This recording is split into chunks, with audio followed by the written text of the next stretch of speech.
Something that a lot of people are misled by is by looking at the Amazigh culture and mistaking it for the Arabic culture in North Africa.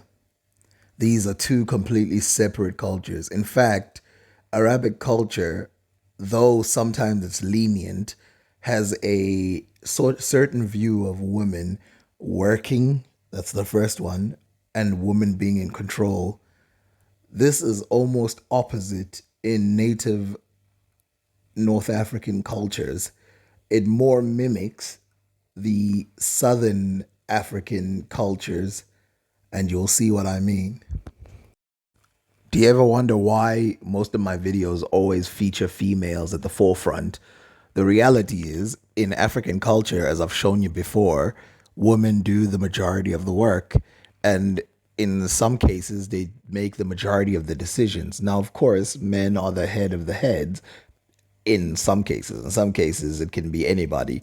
But this is going completely against Abrahamic religions where the male is on top and then everybody else has to listen.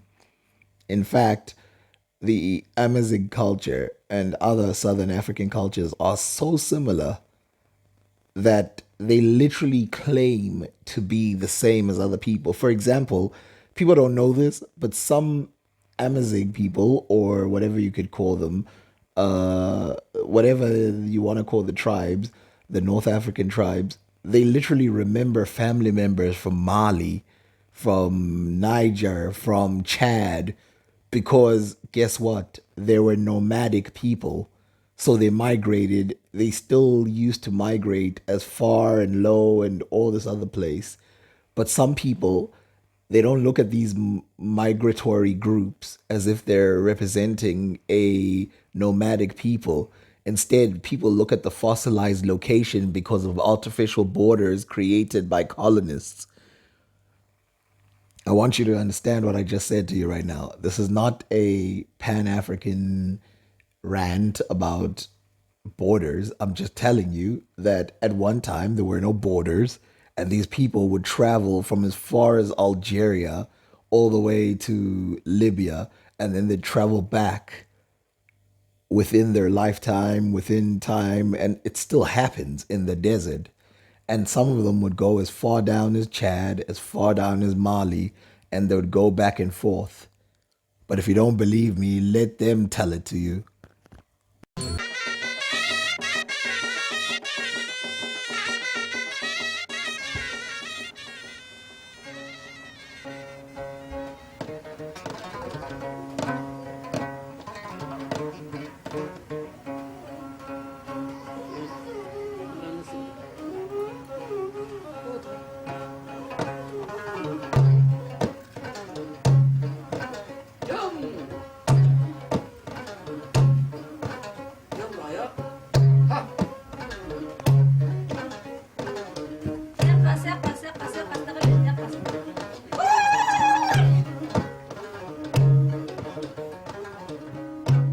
On est tous des berbères.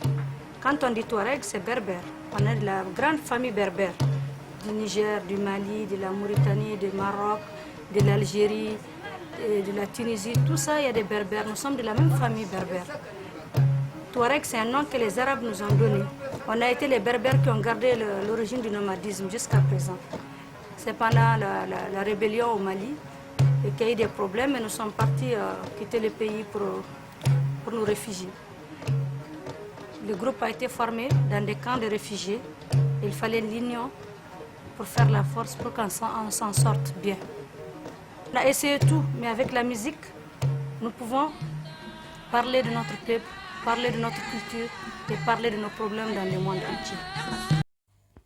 The whole "did Arabs migrate into Africa" debate is one of the worst ones I've seen, because Arabs who live in North Africa literally say that they are not native to Africa, and they say that they come from Arabic locations like the Middle East and Turkey and places like that. Some of them Greece, of course, but most of them claim they came in the last 700 years, from the 1300s and the 1400s, and then the 1600s. There was more and more people coming in. Ibn Khaldun, a person who existed at the time, wrote about it and said, yes, this happened. There was a giant migration of villages of people from the Middle East into uh, North Africa, overwhelming the native people who live there. Now, here's the part that strikes me as scary. The native people that live there, no matter what their race is today, they say that they're connected to West Africans and Central Africans genetically, historically, culturally, which is not surprising considering watch all my previous videos on North Africa showing you how similar the cultures are. And considering that they're nomadic, it doesn't surprise me that the Bantu people sprung out from that West African region because these places in Africa were not static. They were not standing in the same place, sitting in one area. But let's look back in these North Africans. It's amazing that the native natives, who are a minority in a lot of these regions, overwhelmed by Arab modern settlers, it's amazing that they claim to be connected to other Africans, but people don't want to believe that. And then the Arabs claim not to be native Africans, and people deny that. And it's funny because it's like, if they are claiming that they are not part of the full African diaspora, then who the hell are you going to believe? And the reason why they don't claim this, a lot of people want it to be separate. They want them to be native, even though they're claiming themselves not to be, is because of the Egyptian debate. If the people in most of the North African states are Arabs, and the Arabs of places like Sudan, some places in East Africa, the Horn of Africa, if they're Arabs, then that defeats every argument about Arabs being there since the start, especially if they all came through migratory patterns later on. But again, I will tell you that the reason why this is denied, think about it. Four different people are telling you this. Historians like Ibn Khaldun are talking about mass migrations into North Africa. Black activists or black people are telling you this, that they recognize similarities between the North Africans. This is where the Pan Africanist movement came and why it included North African Amazigh people. Greeks are telling you this. The people who live there, the Arabs are telling you this themselves, that they are not native to that region, and the Amazigh people are telling you that they are native to the region, but their history corresponds well with the history of the West Africans. But everybody's going, where's the connection? The connection is easy to spot. It's everywhere. So four different groups of people are lying. To what end? You ever wonder why the Berbers have tattoos on their faces?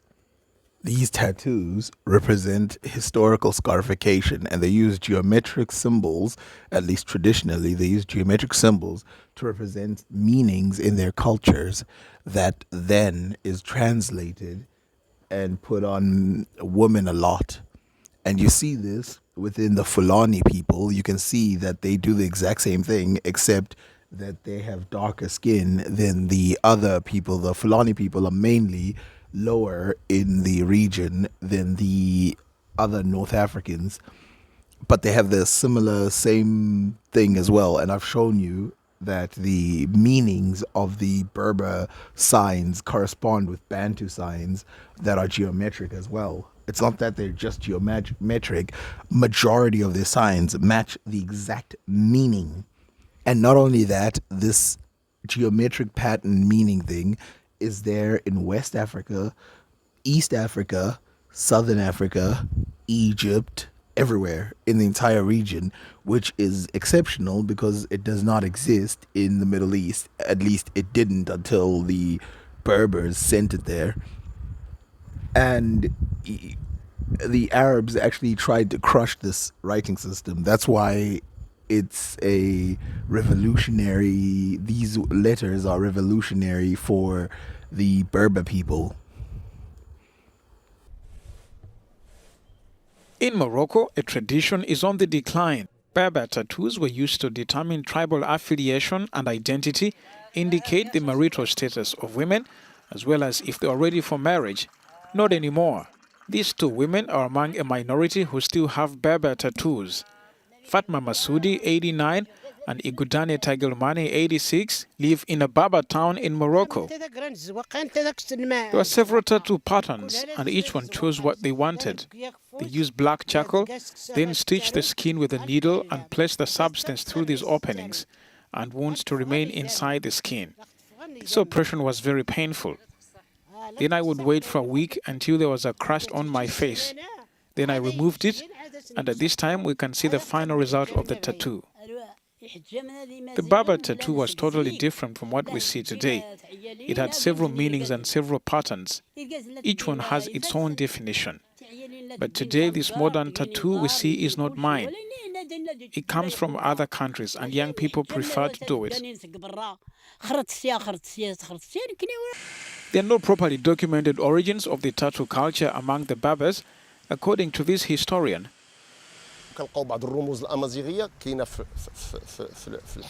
The Amazigh use many symbols in various types of carpets, ornaments for women, as well as in tattoos. Symbols were numerous, such as triangles and half circles. We find these in earrings, bracelets, and anklets. We also find these symbols in many Amazigh dresses and costumes, whether for women or men.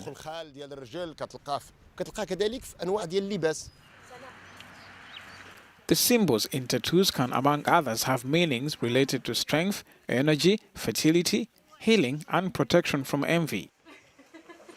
The tattoos began to disappear since the 1960s, and with them, are part of the Berber culture.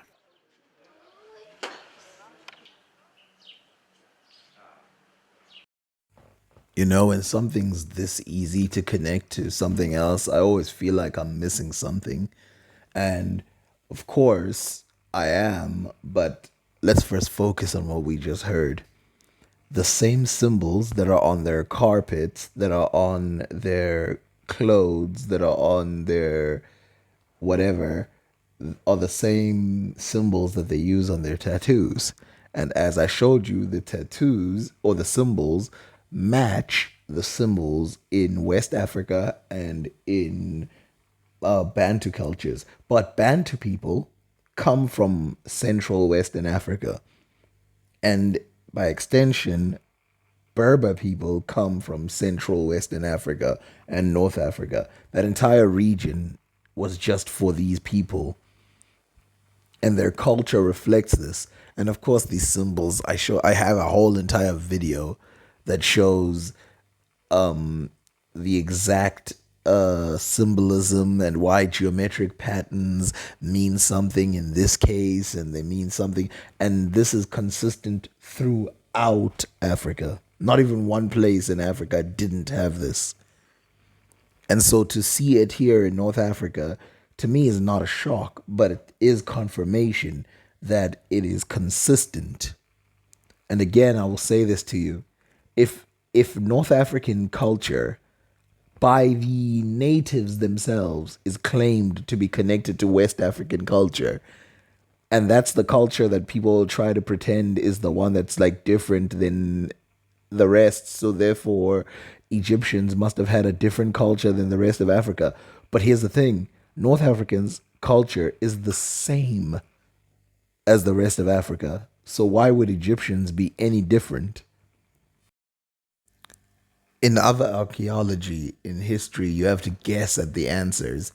This is why I say that it's actually insulting to try and separate these people, because literally you don't have to guess at these answers. You know, a lot of times when people look at certain shapes in Africa, in Europe, in Asia, in the Americas, they have to guess at the answer and be like, oh, maybe the arrow pointing up represents a male because of the genitalia and the arrow. They have to guess.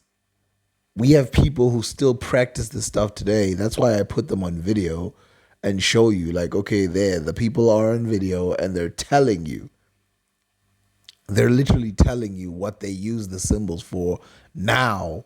And if you look at this one here, the two triangles meeting represent union and marriage. The triangle that points up represents masculine. The triangle that points down represents feminine in both the Amazigh culture and in Zulu culture. And by the way, this is true for Egyptians as well. This symbolism is held by mystics today who still talk about the triangle meanings, but these mystics obviously they throw in their own meanings in there, which are not important. The last thing I want to talk about is the difference between the feminine and the masculine reality in these African cultures. And like I said before, women in Africa were treated very different than in the Middle East. A lot of differences, maybe, I mean, similarities in terms of like the cuisine and the lifestyle, because most Tuaregs are still very traditionalistic, kind of a bit more conservative. And so, you know, things like owning property, owning goats is very common. But in the Tuareg culture, actually, our culture is matrilineal. So all of the wealth traces back from the woman, not the man. So my mother, all of the wealth in our family comes from her, not from my dad.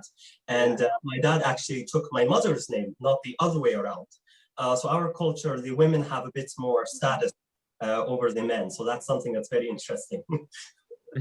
In African tradition, a man was not allowed to crush and dominate the woman. Never. In African tradition, a man was not allowed to act unilaterally in the family. Everything he did, he had to do after having obtained his wife's fullest blessing and permission. According to the culture of all our people, the woman was regarded as spiritually greater than the man. Even the most autocratic of African kings used to consult their people on a major subject. When a king wanted to go out and make war against such and such a tribe, he didn't just assemble the warriors and lead them off into battle. No, not at all. He had to obtain the approval of the women folk of the tribe, and these women had the right to say no. Our people believed that before you leave your village with your spear in hand, O man, you must first consult your wife. An African marriage was not a union where the man was superior and where the woman was inferior. No. Let me tell you that in African tradition, you were not allowed to make love to your wife until you had made her ready for an hour. And before that, she had to give her consent. You were not allowed to impregnate your wife unless she was willing to receive your seed. You were not allowed to punish a child without having first talked with your wife. And the woman had the power to oppose you. An African traditional marriage was an equal partnership between the cattle-keeping male and the grain-planting female. The woman needed the milk that the man's cows would give for her children, and the man needed the grain that the woman would plant. Sometimes the man was gone for several years.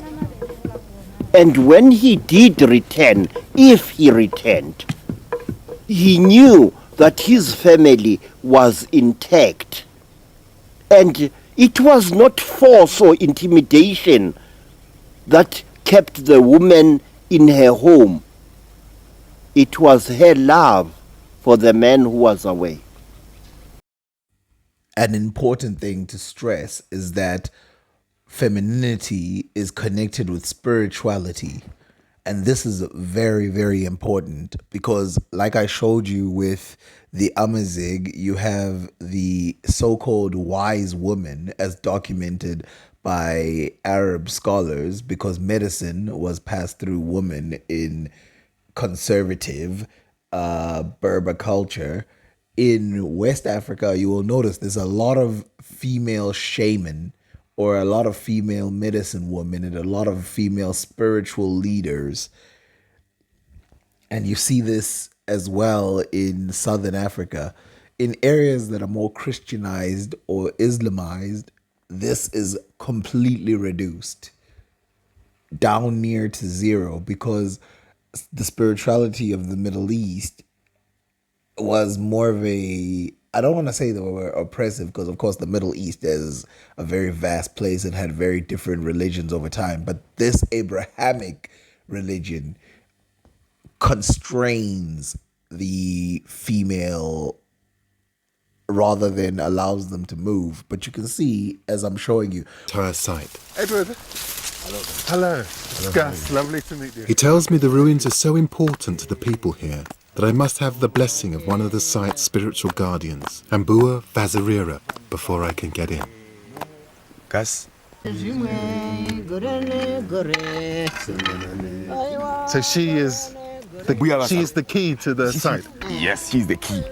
In her sort of responsibility, she has to open the entrance. The entrance. Yeah, So she is. traditionally you'd have to stop here. You have to stop here. Hey. Varying forms of Africa's matrilineal system have been observed throughout the continent, producing powerful women and rightful female heirs to the throne. Africa has seen numerous royal lines of queens who ruled and even fought in battle. The Kandaki queens of Kush immediately come to mind. But nowhere in Africa have we observed the matrilineal system in which one kingdom is exclusively ruled by an entire dynasty of queens. A legacy so intriguing that Marvel themselves couldn't resist. The Rain Queens of Southern Africa. About the Rain Queens of South Africa. The legacy of the Rain Queens is precious to the continent. When it comes to female rulers, you need not look any further. There is no African kingdom in history that exclusively produced women rulers. In fact, it was mandated that males couldn't even inherit the throne at all. The history of the Rain Queens is so interesting that it caught the attention of Marvel, as a storyline for the Marvel character Storm was influenced by these African women. But we'll get into that later. Extraordinary myths about Imashil.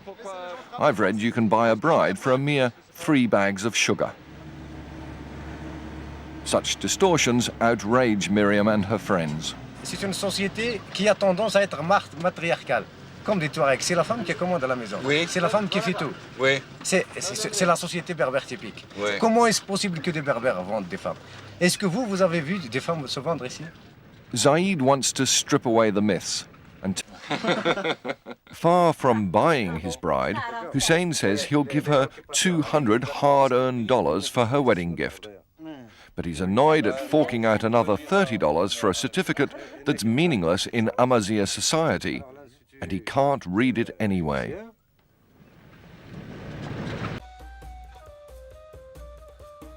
Ancient Egyptian society was based on the idea of the nuclear family, and they would arrange their gods into such groupings as well.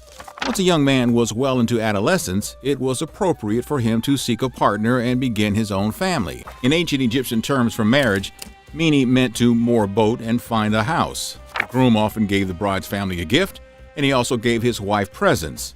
Prenuptial agreements were common, and whatever material possessions the bride brought to the marriage remained hers to do with as she pleased. The purpose of marriage was to have children. but the couples were expected to love and honor each other and be always grateful for their presence in their own life. Taking a wife was synonymous with setting up a house. A man was expected to love his wife and was pretty much bound to do so by religion. Women were treated at almost equal status with men in ancient Egypt, as it was believed that after the dawn of creation, the goddess Iset made the genders equal in power. Yet even by a small margin, males were considered the dominant gender. Women were traditionally in charge of the home, and ideally, the new couple moved into their own house shortly after the marriage.